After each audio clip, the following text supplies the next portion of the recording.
ಪೋಷಕರೇ ನಿಮ್ಮ ಮಕ್ಕಳನ್ನ ಹುಷಾರಾಗಿ ನೋಡ್ಕೊಳ್ಳಿ. ಇಲ್ದಿದ್ರೆ ಕ್ಷಣ ಮಾತ್ರದಲ್ಲಿ ನಿಮಗೆ ಚುಕ್ಕಿ ತೋರಿಸಿ ನಿಮ್ಮ ಮಕ್ಕಳನ್ನ ಎತ್ಕೊಂಡು ಎಸ್ಕೇಪ್ ಆಗ್ತಾರೆ. ಹೌದು, ಈ ಸ್ಟೋರಿ ನೋಡಿದ್ರೆ ನೀವು ಬೆಚ್ಚಿ ಬೀಳ್ತೀರಾ.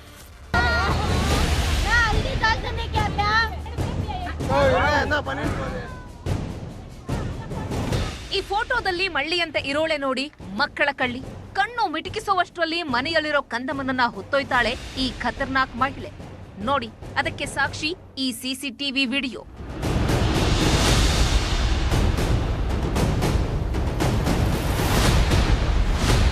ಇವಳ ಹೆಸರು ನಂದಿನಿ ಅಲಿಯಾಸ್ ಅಯೇಷಾ. ಕಲಾಸಿಪಾಳ್ಯದಲ್ಲಿ ನವಜಾತ ಶಿಶುವನ್ನ ಕದ್ದೊಯ್ದು ಮಗುವನ್ನ ಎತ್ಕೊಂಡು ಅನುಮಾನಾಸ್ಪದವಾಗಿ ಓಡಾಡಿ ಸಾರ್ವಜನಿಕರ ಕೈಗೆ ಸಿಕ್ಕಾಕೊಂಡಿದ್ಲು. ಇವಳನ್ನ ಬಂಧಿಸಿದ ಪೊಲೀಸರು ಈಕೆಯನ್ನ ವಿಚಾರಣೆಗೆ ಒಳಪಡಿಸಿದ್ರು.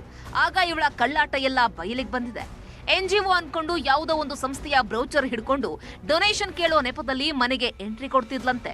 ಮನೆಯಲ್ಲಿರೋರ ಬಳಿ ಪರಿಪರಿಯಾಗಿ ಬೇಡ್ಕೊಳ್ತಾ ಇದ್ಲಂತೆ. ಅವರ ಮನ ಕರಗಿ ಹಣ ತರಲು ಒಳಗಡೆ ಹೋದ್ರೆ ಸಾಕು, ಕೈಗೆ ಸಿಗೋ ವಸ್ತುಗಳನ್ನೆಲ್ಲ ಎತ್ಕೊಂಡು ಎಸ್ಕೇಪ್ ಆಗ್ತಿದ್ಲಂತೆ.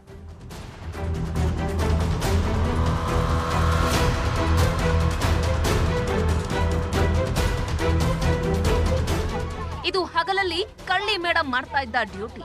ಇನ್ನು ನೈಟ್ ಟೈಮ್ ಆ ಐನಾತಿ ಚಾಕು ಚೂರಿ ಹಿಡಿದು ರಾಬ್ರಿ ಕೂಡ ಮಾಡ್ತಿದ್ಲಂತೆ. ಸದ್ಯ ಇವೆಲ್ಲ ಕಥೆ ಪೊಲೀಸರ ವಿಚಾರಣೆ ವೇಳೆ ಬೆಳಕಿಗೆ ಬಂದಿದೆ. ಇನ್ನು ಮಕ್ಕಳನ್ನ ಕದ್ದು ಯಾರಿಗೆ ಕೊಡ್ತಾ ಇದ್ಲು ಅನ್ನೋ ಬಗ್ಗೆಯೂ ಕೂಡ ಪೊಲೀಸರು ತನಿಖೆ ಮುಂದುವರೆಸಿದ್ದಾರೆ. ಇತ್ತ ನಗರದ ಯಶವಂತಪುರದಲ್ಲಿ ಆಗತಾನೆ ಹುಟ್ಟಿದ ಹಸುಗೂಸನ್ನ ನಿನ್ನೆ ರಾತ್ರಿ ಆಂಜನೇಯ ಸ್ವಾಮಿ ದೇವಸ್ಥಾನದ ಬಳಿ ಯಾರೋ ಬಿಟ್ಟು ಹೋಗಿದ್ದಾರೆ. ನವಜಾತ ಹೆಣ್ಣು ಮಗುವನ್ನ ಕಂಡ ಸ್ಥಳೀಯರು ಕೂಡಲೇ ಪೊಲೀಸರಿಗೆ ಮಾಹಿತಿ ನೀಡಿದ್ದಾರೆ. ಸ್ಥಳಕ್ಕೆ ಬಂದ ಹೊಯ್ಸಳ ಸಿಬ್ಬಂದಿ ತಮ್ಮ ವಾಹನದಲ್ಲೇ ಆಸ್ಪತ್ರೆಗೆ ಕಂದಮ್ಮನನ್ನ ದಾಖಲಿಸಿದ್ದಾರೆ.